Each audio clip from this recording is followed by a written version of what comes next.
प्यारे साथियों नमस्कार। तो कैसे हैं आप सभी। कुछ दिन पूर्व हमने एक वीडियो डाली थी जिसमें हमने जनवरी माह के संपूर्ण जो करंट अफेयर्स है, समसामयिक घटनाएं हैं, उनके बारे में हमने विस्तृत चर्चा की, जिसमें हमने प्रश्नों के अकॉर्डिंग करंट अफेयर्स पढ़ने का प्रयास किया और प्रत्येक प्रश्न का हमने पोस्टमार्टम करने का बहुत प्रयास किया कि उसकी जितने हमने डेप्थ में जाने की कोशिश की उतना अपन ने जानने का प्रयास किया। आज की इस कक्षा में भी हम ठीक उसी प्रकार से पढ़ने वाले हैं जिस प्रकार से हमने जनवरी माह को पढ़ा।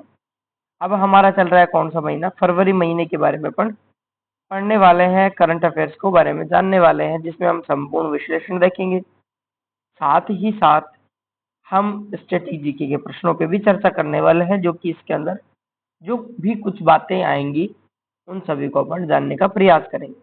तो करते हैं क्लास को शुरू बिना किसी देरी की। वैसे हालांकि मुझे इतनी बातें बतानी नहीं चाहिए थी, क्योंकि थंबनेल आपके सामने है, आपको दिख रहा है कि क्या पढ़ रहे हैं क्या नहीं पढ़ रहे, तो सारी बातें हैं।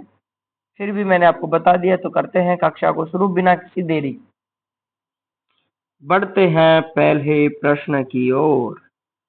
पहला प्रश्न क्या कह रहा है, बहुत ही अच्छे तरीके से बनाई गई है आपके लिए पीपीटी वगैरह।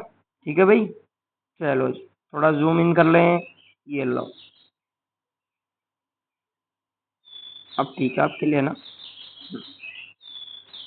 प्रश्न कह रहा है आपका, हाल ही में किसे संयुक्त राष्ट्र द्वारा वैश्विक स्तर पर सुरक्षित ड्राइविंग और यातायात नियमों को बढ़ावा देने के लिए UN global road safety champion नियुक्त किया गया है। तो आपको बताना है कि इन चार में से किसे नियुक्त किया गया है। तो पहला ऑप्शन आपके समक्ष राहुल द्रविड़, सचिन तेंदुलकर, अभिनव बिंद्रा, विश्वनाथन आनंद।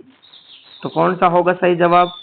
तो आपके सही जवाब होता है सचिन तेंदुलकर जी को नियुक्त किया गया है। ठीक है जी, ऑप्शन नंबर बी इसका सही जवाब हो जाएगा।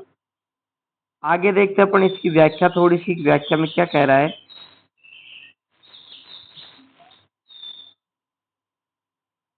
चलो जी, सही जवाब क्या था? सचिन तेंदुलकर। संयुक्त राष्ट्र यूएन ने महान पूर्व क्रिकेटर सचिन तेंदुलकर को वैश्विक सड़क सुरक्षा और जीवन रक्षा अभियानों का नेतृत्व करने ग्लोबल रोड सेफ्टी चैंपियन मनोनीत किया है। वे वैश्विक स्तर पर सड़क दुर्घटनाओं की दर में कमी लाने और वाहन चालकों के व्यवहार में सकारात्मक बदलाव लाने हेतु जागरूकता का प्रचार करेंगे।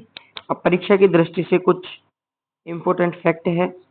संस्था कौन सी अपनी? संयुक्त राष्ट्र संघ, यूएन। उद्देश्य क्या है इसका? वैश्विक सड़क सुरक्षा नियमों का प्रचार करना। और इससे प्रभाव क्या पड़ेगा? यह अभियान विकासशील देशों में सड़क सुरक्षा की स्थिति में सुधार हेतु अत्यधिक महत्वपूर्ण माना जा रहा है। ठीक है, ये जो अभियान चलाया है सचिन तेंदुलकर को, उसका अध्यक्ष या अपन कहें रोड सेफ्टी चैंपियन मनोनीत किया है, उसके लिए इन्हें चूज किया है। बढ़ते हैं अगले प्रश्न की ओर। अगला प्रश्न है हमारा सेकंड नंबर का।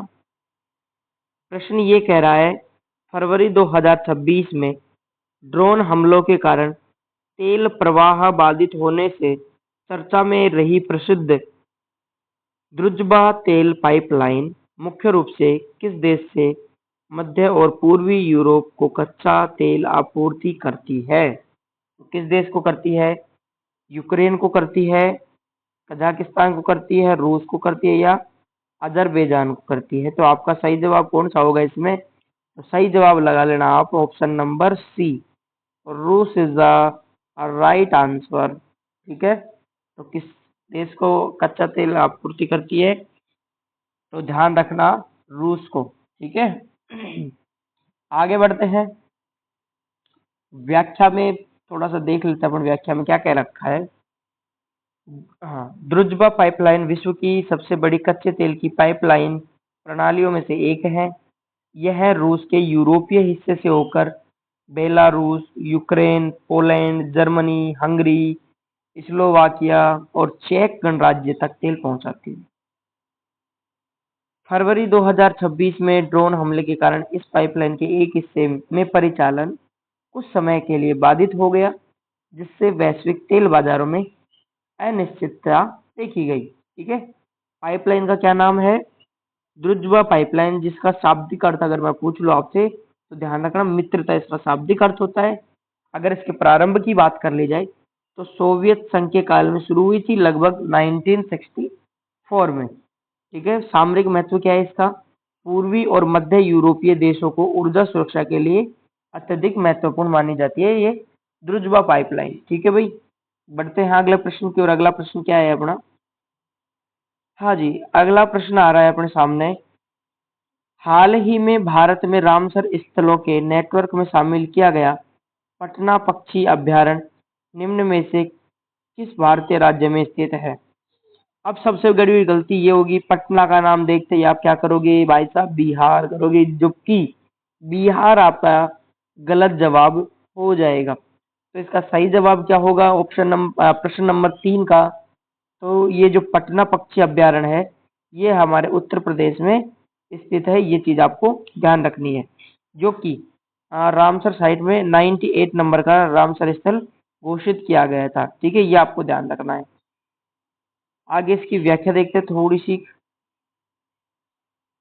सही जवाब अपना क्या होगा? उत्तर प्रदेश सही जवाब हो जाएगा।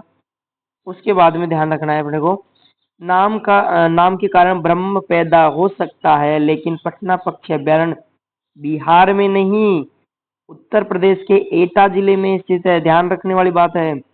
फरवरी 2026 में इसे गुजरात और सॉरी इसे यानी पटना पक्षी अभयारण्य को और गुजरात के थारी डांड आर्द्रभूमि रिजर्व को एक साथ भारत के नए रामसर स्थलों में शामिल किया गया, जो कि कौन सा नंबर का था रामसर स्थल? ध्यान रखना, 98 नंबर का रामसर स्थल था, जिसमें उत्तर प्रदेश के एटा जिले में स्थित पटना पक्षी अभयारण्य और गुजरात के थारी डांड आर्द्रभूमि को रामसर स्थल के रूप में घोषित किया गया। ये बात आपको ध्यान रखनी है। ठीक है भाई, उसके बाद में क्या कह रहा है? परीक्षा के लिए जो तथ्य बता रहा है, ये जो पटना पक्षी अभयारण्य का है, एटा जिला उत्तर प्रदेश में, उत्तर प्रदेश का सबसे छोटा पक्षी अभयारण्य भी यही है, ये ध्यान रखना है। और रामसर सूची में शामिल कब किया गया? फरवरी 2026 के अंदर। ठीक है, पटना पक्षी अभयारण्य के बारे में ये बातें आपको ध्यान रखनी है। अगला प्रश्न क्या कह रहा है अपना? अगला प्रश्न है 4 नंबर का, हाल ही में घोषित भारत का 100वां रामसर स्थल छारी डांड आर्द्रभूमि रिजर्व, इसको आप करना 100 की जगह आप कर लेना इसमें 98। कितना करोगे? 98। ठीक है, 100 की जगह आपको इसमें कितने नंबर करना है? 98। ठीक है, 100वां तो आप ये अपना बना है, हाल ही में बना हुआ है। ठीक है, 100वां नहीं आएगा, यहाँ पे आएगा 98वां। ठीक है, ये रामसर जो स्थल है छारी डांड आर्द्रभूमि रिजर्व गुजरात में किस विशिष्ट भौगोलिक क्षेत्र में स्थित है? ठीक है, तो अभी अपन ने देखा पटना पक्षी अभयारण्य और गुजरात का जो छारी डांड आर्द्रभूमि रिजर्व जो क्षेत्र है, ये अपना 98 नंबर का यानी कि 98वें नंबर का रामसर स्थल घोषित किया गया था फरवरी 2026 में। ठीक है, तो वो किस क्षेत्र से संबंधित है? किसी भौगोलिक क्षेत्र से संबंधित है। गिर का क्षेत्र, कच्छ का रण, खंबात की खाड़ी या सौराष्ट्र का पठार? तो इसमें ऑप्शन नंबर बी अपना सही हो जाएगा, कच्छ का रण से ये संबंधित है। ठीक है, उसके बाद में आता है अपना अगला प्रश्न। हाँ, व्याख्या देखते हैं पहले इसके अपन। थारी डांड आर्द्रभूमि रिजर्व गुजरात के कच्छ जिले में बनी घास के मैदानों के पास स्थित है, जिसे स्थानीय सिंधी भाषा में छारी का अर्थ खारी और डांड का अर्थ होता है उथली झील। ठीक है, खारी झील। इस स्थल को रामसर सूची में शामिल किए जाने के बाद भारत में अंतर्राष्ट्रीय महत्व की आर्द्र भूमियों की कुल संख्या 100 की ऐतिहासिक सीमा पर पहुंच गई। यह दक्षिण एशिया में सर्वाधिक रामसर साइट्स वाला देश बन गया है। ठीक है, तो ये छारी डांड रामसर साइट कहाँ है? आर्द्र भूमि क्षेत्र, भुज, गुजरात। यह हर साल प्रवासी पक्षियों के लिए क्या है आकर्षित करता है, जैसे फ्लेमिंगो, क्रेन पक्षी आते हैं। भारत में कुल रामसर साइट कितनी हो गई? 100 हो गई है। ठीक है, हाल ही में 100 हो गई है, ये बात पे आपको ध्यान रखनी है। अगले प्रश्न की ओर बढ़ते हैं। अगला प्रश्न है अपने भारतीय तट रक्षा बल ने 1 फरवरी 2026 को अपना कौन सा स्थापना दिवस मनाया, जो इसकी स्थापना की 5 दशकों की सेवा को प्रदर्शित करता है। 5 दशक मतलब 50 साल। Option number C is the right answer. C अपना सही जवाब हो जाएगा। भारतीय तटरक्षा बल आईसीजी की स्थापना अनौपचारिक रूप से 1 फरवरी 1977 को भारत की समुद्री सीमाओं की सुरक्षा और तटीय क्षेत्रों की रखवाली के लिए की गई थी। 18 अगस्त 1978 को तटरक्षा अधिनियम के द्वारा इसे वैधानिक रूप मिला। ठीक है। 1 फरवरी 2026 को भारतीय तटरक्षा बल ने अपनी गौरवशाली सेवा के 50 वर्ष स्वर्ण जयंती गोल्डन जुबली के रूप के पूरे होने के उपलक्ष्य में कार्यक्रम आयोजित किया। ठीक है। अब इस आईसीजी का आदर्श वाक्य क्या है? वयम रक्षा में, वी प्रोटेक्ट, हम रक्षा करेंगे। ठीक है, हम सब रक्षा करेंगे। We protect. मंत्रालय इसका रक्षा मंत्रालय आता है, मिनिस्ट्री ऑफ डिफेंस। भूमिका क्या है इसकी? समुद्री प्रदूषण नियंत्रण करना, खोज में बचाव अभियान और तटीय सुरक्षा की निगरानी करना, ये इनका कार्य है। अगला आता है अपना 6 नंबर का प्रश्न। 6 नंबर का प्रश्न क्या कह रहा है? 79वें यानी 79वें ब्रिटिश अकादमी फिल्म पुरस्कार में इतिहास रचते हुए best children's and family film का पुरस्कार जीतने वाली पहली फिल्म बूंग किस भाषा में निर्मित है? तो बताना है आपको। असमिया भाषा में है, मणिपुरी भाषा में है, बंगाली भाषा में है या मलयालम भाषा में है? तो आपका सही जवाब हो जाएगा ऑप्शन नंबर बी, मणिपुरी भाषा में। मणिपुरी भाषा की उत्कृष्ट फीचर फिल्म बूंग ने लंदन में आयोजित 79वें बाफ्टा पुरस्कारों में सर्वश्रेष्ठ बाल और पारिवारिक फिल्म श्रेणी का खिताब अपने नाम कर लिया है। यह फिल्म मणिपुर के एक छोटे से लड़के की मार्मिक कहानी बयां करती है, जो अपने लापता पिता की तलाश में निकलता है। फिल्म का निर्देशक लक्ष्मण प्रिया देवी है। इसकी अनूठी कहानी और संवेदनशीलता की वैश्विक मंच पर सराहना की गई। ठीक है, फिल्म का नाम क्या है? बूम।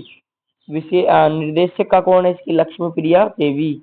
विशेषता क्या है? बाफ्टा की इस श्रेणी में पुरस्कार जीतने वाली इतिहास की पहली भारतीय फिल्म है। ये चीजें आपको ध्यान रखनी है। अगला प्रश्न आ रहा है 7 नंबर का। प्रश्न क्या कह रहा है अपना? प्रश्न कह रहा है विश्व बैंक समूह की किस विशिष्ट एजेंसी ने हाल ही में भारत के नवीकरणीय ऊर्जा कार्यक्रम को बढ़ावा देने के लिए State Bank of India SBI rooftop solar program के तहत 197.67 मिलियन डॉलर की गारंटी जारी की है? इसमें कौन सा ऑप्शन हो जाएगा? ऑप्शन नंबर ए आईएफसी अंतर्राष्ट्रीय वित्त निगम, ऑप्शन नंबर बी आईडीए अंतर्राष्ट्रीय विकास संघ, ऑप्शन नंबर सी एमआईजीए बहुपक्षीय निवेश गारंटी एजेंसी, या ऑप्शन नंबर डी आईबीआरडी पुनर्निर्माण और विकास के लिए अंतर्राष्ट्रीय बैंक। तो क्या हो जाएगा सही जवाब? तो option number C is the right answer.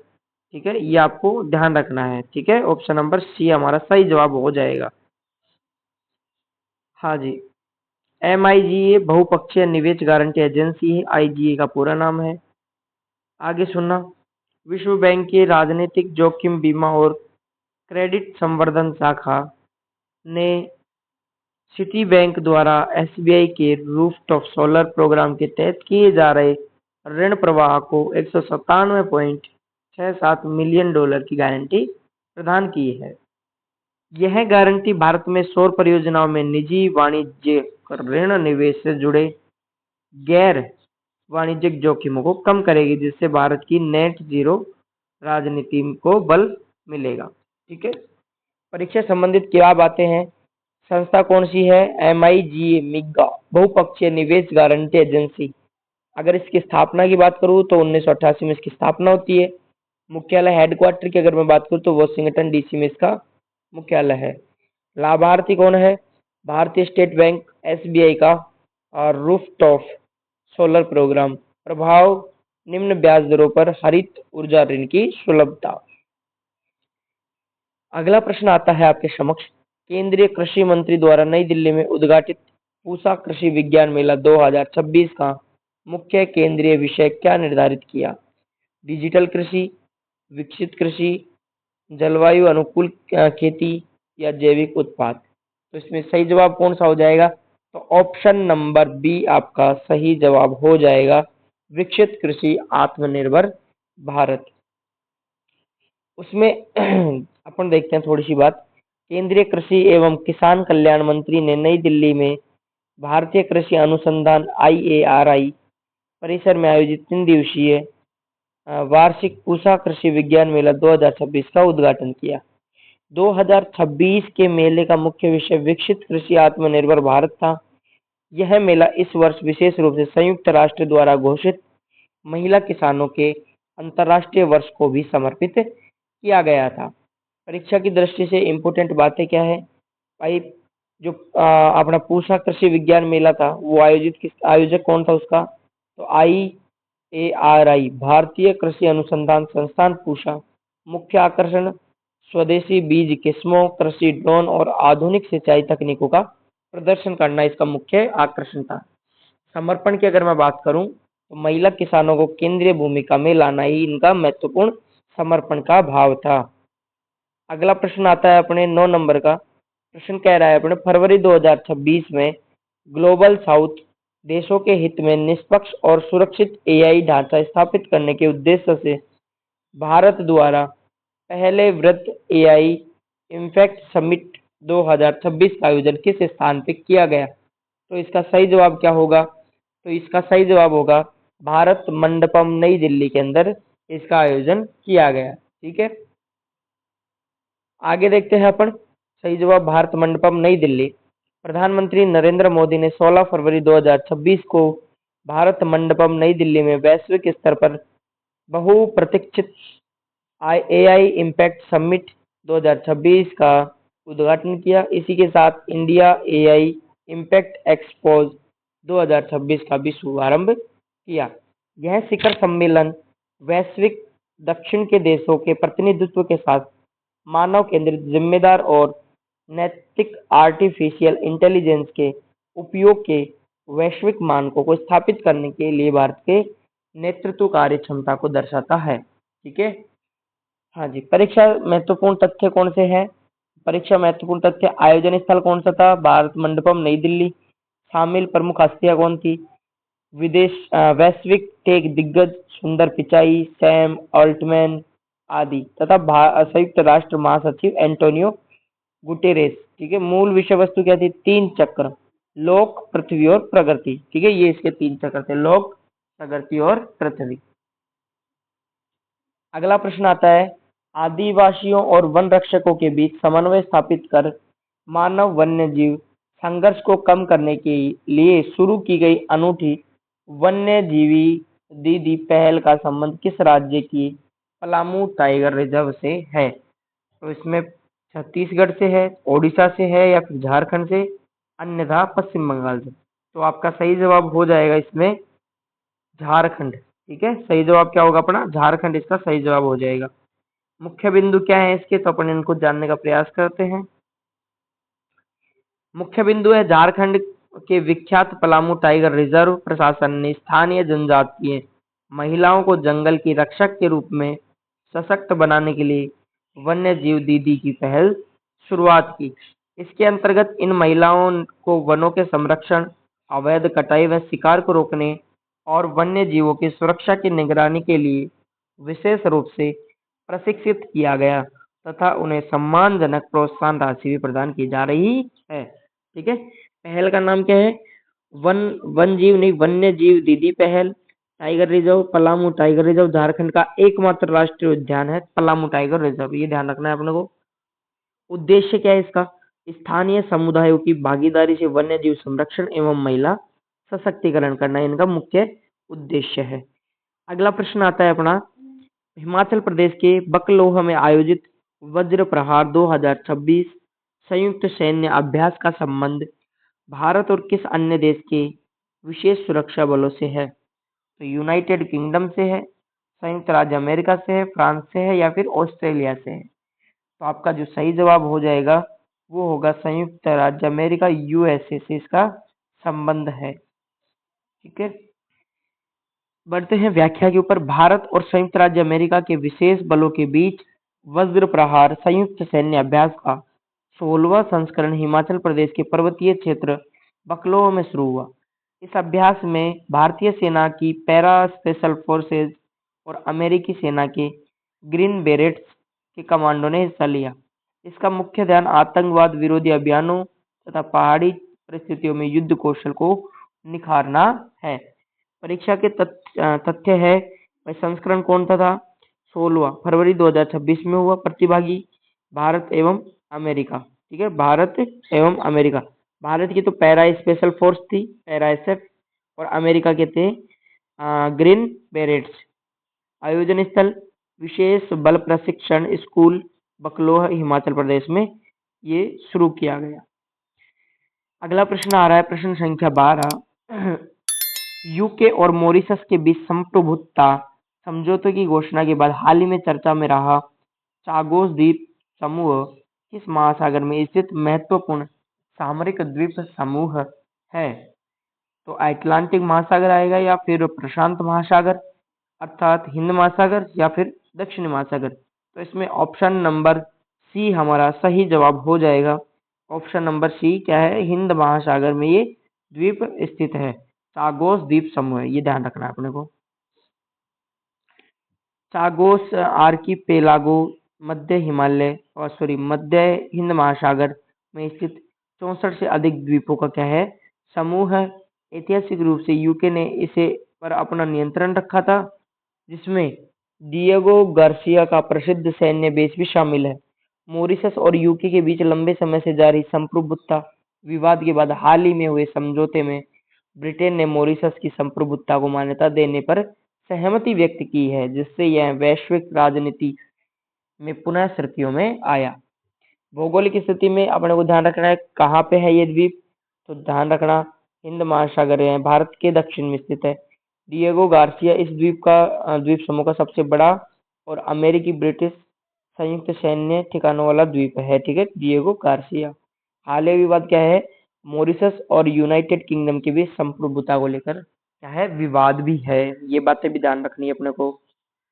अगला प्रश्न आ रहा है अपने, साइबर वित्तीय धोखाधड़ी के मामले में अपराधियों द्वारा उपयोग किए जाने वाले गैर कानूनी म्यूल बैंक खातों के खिलाफ किस राज्य की पुलिस ने ऑपरेशन क्रैकडाउन लॉन्च किया? तो किस राज्य की पुलिस ने किया था ऑपरेशन क्रैकडाउन? तो आपका ऑप्शन है कर्नाटक की पुलिस ने, तेलंगाना की पुलिस ने, महाराष्ट्र की पुलिस ने, और option number D Andhra Pradesh की पुलिस ने। तो सही जवाब आपका हो जाएगा तेलंगाना की पुलिस ने ऑपरेशन क्रैकडाउन चालू किया या लॉन्च किया। ठीक है, व्याख्या पर अपन चलते हैं, व्याख्या की बात कर ले थोड़ी सी। हाँ जी, तेलंगाना राज्य पुलिस और साइबर सुरक्षा ब्यूरो ने ऑनलाइन वित्तीय धोखाधड़ी, अवैध क्रिप्टो लेनदेन के लिए उपयोग किए जाने वाले मनी म्यूल खातों यानी कि किराए के बैंक खाते पर रोक लगाने के लिए राष्ट्रव्यापी स्तर पर ऑपरेशन क्रैकडाउन की शुरुआत की।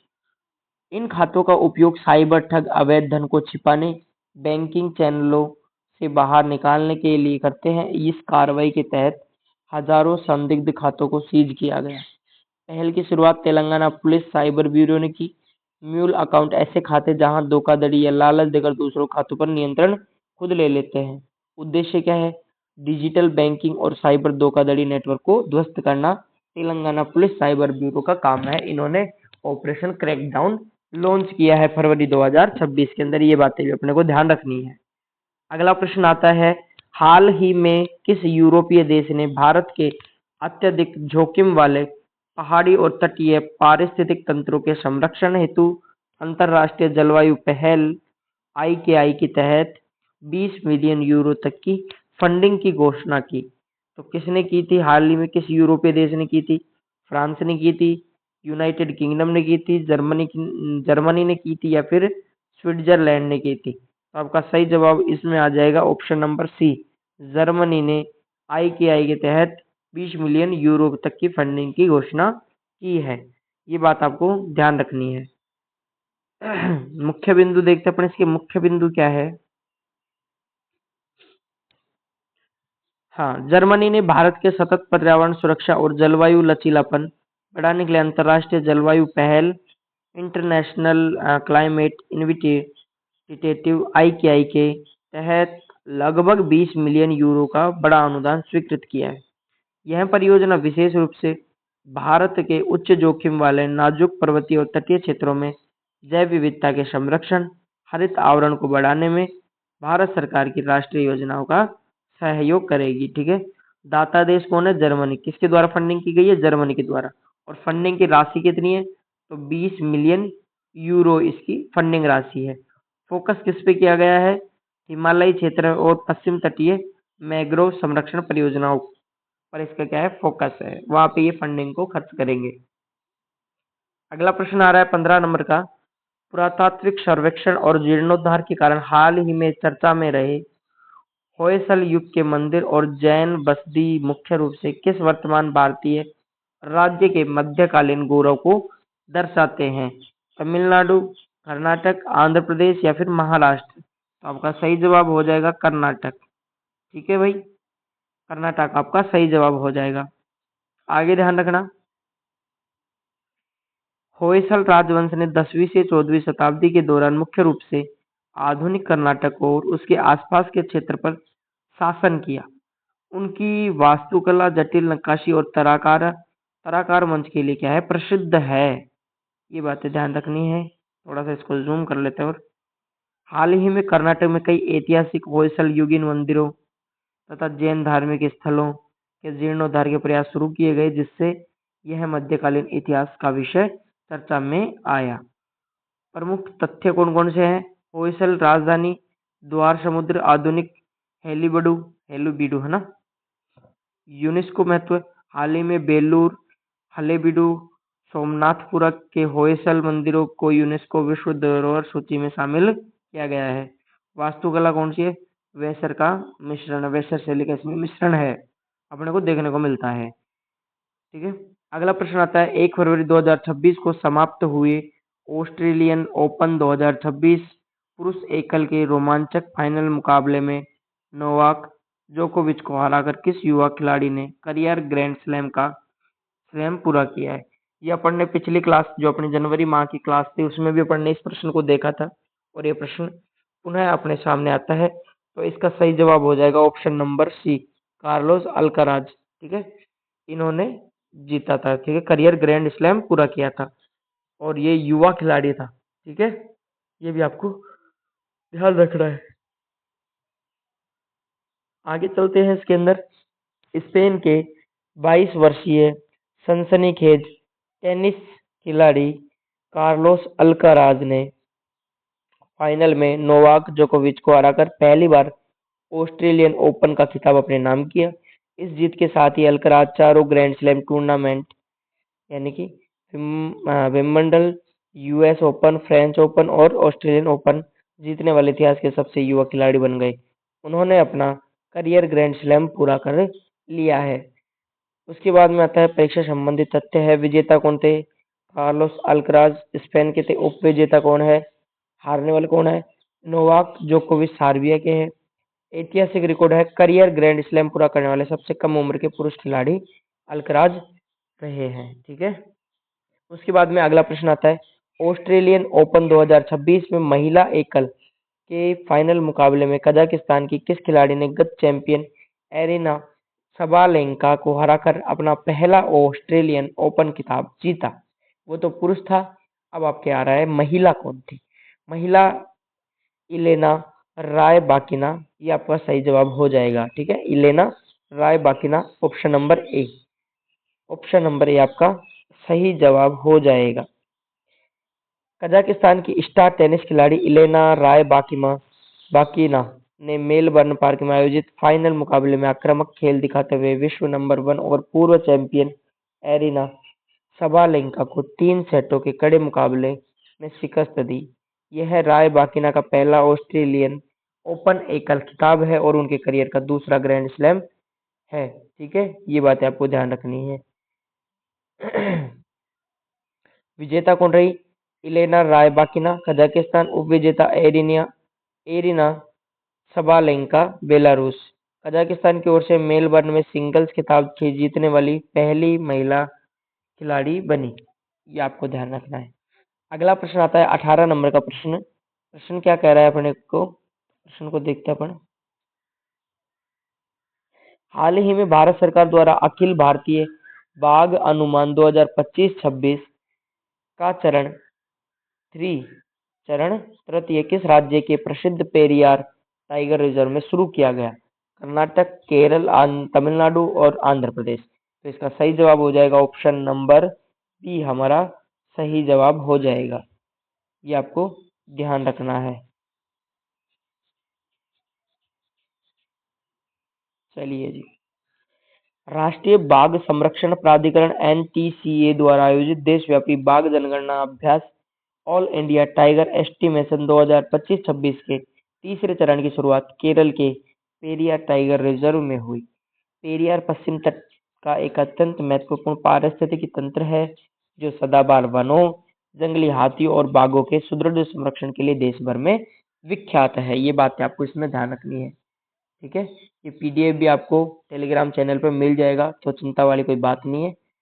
परीक्षा के लिए जो तथ्य है महत्वपूर्ण, टाइगर रिजर्व का स्थान है थेक्कड़ी, केरल। आयोजक संस्था एनटीसीए, राष्ट्रीय बाघ संरक्षण प्राधिकरण, भारतीय वन्यजीव संस्थान के सहयोग से। बाघों की गणना का चक्र होता है, प्रत्येक 4 वर्ष में एक बार की जाती है इनकी गणना। अगला प्रश्न आता है अपने समक्ष अपनी स्क्रीन पर, जिसको अपन थोड़ा सा जूम कर लेते हैं और देखते हैं। दंड शास्त्र के संदर्भ में सुप्रीम कोर्ट द्वारा हाल ही में चर्चा में लाया गया जस्ट डेजर्ट का सिद्धांत निम्नलिखित में से किस सिद्धांत से सर्वाधिक निकटता से संबंधित है? इसमें आपका कौन सा ऑप्शन होगा? ऑप्शन नंबर ए कह रहा है सुधारात्मक दंड सिद्धांत, निवारक दंड सिद्धांत, प्रतिशोधात्मक दंड सिद्धांत और प्रतिरोधात्मक दंड सिद्धांत। तो ऑप्शन नंबर सी आपका सही जवाब हो जाएगा, प्रतिशोधात्मक दंड सिद्धांत इसका सही जवाब हो जाएगा। ठीक है, प्रतिशोधात्मक। देखते हैं अपने प्रिंसिपल ऑफ जस्ट डेजर्ट। उचित दंड का सिद्धांत कानून और न्याय शास्त्र में यह स्थापित करता है कि किसी भी अपराधी को दिए जाने वाला दंड उसके द्वारा किए गए अपराध की गंभीरता के बिल्कुल अनुपातिक होना चाहिए। यह मूलतः प्रतिशोधात्मक सिद्धांत पर आधारित है, जिसका अर्थ है न्याय का प्राथमिक उद्देश्य संतुलन बहाल करना और सुनिश्चित करना है कि अपराधी को उसका वाजिब प्रतिफल मिले, नहीं कि केवल डराना या सुधारना। ठीक है, जैसा अपराधी ने अपराध किया है उसी के अकॉर्डिंग उसको क्या मिलनी चाहिए? सजा मिलनी चाहिए। ये आता है अपना प्रतिशोधात्मक सिद्धांत। ठीक है, उसका उद्देश्य ये नहीं होना चाहिए उसको डरा दिया, धमका दिया, ठीक है, पीट दिया, कूट दिया, वो नहीं होना चाहिए। उसकी अपराध जितना उसने अपराध किया है उसी के अनुरूप उसको क्या मिलनी चाहिए? सजा मिलनी चाहिए, दंड मिलना चाहिए। मूल भावना क्या है? दंड अपराध के समानुपाती होना चाहिए। भाई जितना अपराध किया उतना ही उसे दंड मिलना चाहिए। ठीक है, चर्चा का कारण सुप्रीम कोर्ट ने गंभीर आपराधिक मामलों में सजा सुनाते समय इस सिद्धांत का हवाला दिया है। अब चर्चा का कारण क्या है? सुप्रीम कोर्ट ने जैसे कोई आपराधिक मामला हुआ है उसकी जब वो सजा सुनाते हैं तो वो यही बात कहते हैं, भाई हमने प्रतिशोधात्मक सिद्धांत का उपयोग किया है। भाई अपराधी ने जितना अपराध किया है उसी के अनुसार हमने उसे दंड दे दिया है। ये बात राष्ट्र अपना सुप्रीम कोर्ट कहता है। ठीक है, ये गंभीर चर्चा का विषय भी है। ठीक है, आप समझ गए होंगे वो तो क्या है क्यों नहीं है। चलो अगला प्रश्न आ रहा है, राष्ट्रपति भवन के औपनिवेशिक विरासत को प्रतिस्थापित करने के निर्णय के तहत ब्रिटिश वास्तुकार एडविन लुटियंस की मूर्ति को हटाकर किस महान भारतीय व्यक्तित्व की भव्य मूर्ति स्थापित की है? तो 20 नंबर का प्रश्न है, किसकी मूर्ति स्थापित कर दी? वास्तुकार एडविन लुटियंस, जिन्होंने अपने जो अपना कर्तव्य पथ है जिसे राजपथ के नाम से भी जाना जाता है उसके वास्तुकार यही थे, एडविन लुटियंस। ठीक है, तो इनकी मूर्ति को हटाकर किस भारतीय व्यक्तित्व की मूर्ति स्थापित की गई है? डॉक्टर भीमराव अंबेडकर जी की, या सी राम गोपालाचारी, सरदार वल्लभ भाई पटेल, नेताजी सुभाष चंद्र बोस। तो सही जवाब आपका हो जाएगा इसमें ऑप्शन नंबर बी आपका सही जवाब हो जाएगा, सी राजगोपालाचारी की प्रतिमा स्थापित की गई है। ठीक है, थोड़ी सी व्याख्या भी देख लेते अपन इसकी। मुख्य बिंदु क्या है इसका? राष्ट्रपति भवन परिसर में औपनिवेशिक चिन्हों को हटाने, भारतीय राष्ट्र नायकों को सम्मान देने, सम्मान देने की कड़ी में राष्ट्रपति भवन ने प्रसिद्ध वास्तुकार एडविन लुटियंस की प्रतिमा को भारत के अंतिम गवर्नर जनरल चक्रवर्ती राजगोपालाचारी की प्रतिमा से बदल दिया गया है। ठीक है, सी राजगोपालाचारी की प्रतिमा से बदल दिया गया है। राजा जी भारत के पहले और आखिरी भारतीय गवर्नर जनरल थे। उन्हें 1954 में भारत के सर्वोच्च नागरिक सम्मान भारत रत्न से सम्मानित किया गया था। ठीक है, भारतीय गवर्नर जनरल कौन थे? सी राजगोपालाचारी, राजा जी जिसे कहते हैं।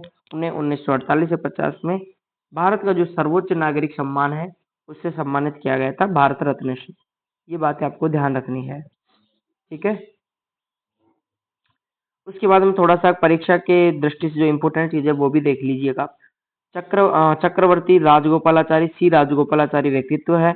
उपाधियां इन्हें राजा जी, आधुनिक भारत के चाणक्य भी कहा जाता है। योगदान इनका स्वतंत्रता सेनानी, लेखक, राजनीतिज्ञ, भारत के सर्वोच्च नागरिक सम्मान के पहले प्राप्तकर्ता के रूप में इन्हें जाना जाता है। ये बातें आपको ध्यान रखनी है। इतनी बातें हो गई। इसी के साथ ये जो हमारी कक्षा है इसको हम करते हैं समाप्त, क्योंकि जो हमारी इम्पोर्टेंट बातें थी वो अपन ने कर ली है कंप्लीट। क्लास कैसी लगी जरूर बताइएगा। आशा है कि आप फरवरी 2026 की इस महत्वपूर्ण टेस्ट श्रृंखला आपकी परीक्षा की तैयारी को उत्कृष्ट स्तर पर ले जाने में सहायक होगी, सहायता प्रदान करेगी। ठीक है, मुख्य भूमिका अदा करेगी। ऐसे ही आप निरंतर सीखते रहें, सफलता की ओर बढ़ते रहें। उम्मीद है आपको कक्षा अच्छी लगी होगी। अगर फिर भी आपका कोई डाउट है, कोई प्रश्न है, कोई शंका है तो आप कमेंट बॉक्स में पूछ सकते हैं। ऐसे ही जुड़े रहिए हमारे यूट्यूब चैनल के साथ। आने वाले जो और क्लासेज होंगी उनमें हम प्रत्येक मंथ को डिटेल में पढ़ने वाले हैं, ऐसे प्रश्नों के रूप में, ताकि करंट अफेयर्स का कोई भी सवाल आपसे छूटे ना। तो मिलते हैं एक नई कक्षा में नए महीने के करंट अफेयर्स के साथ। तब तक के लिए जय हिंद, जय भारत।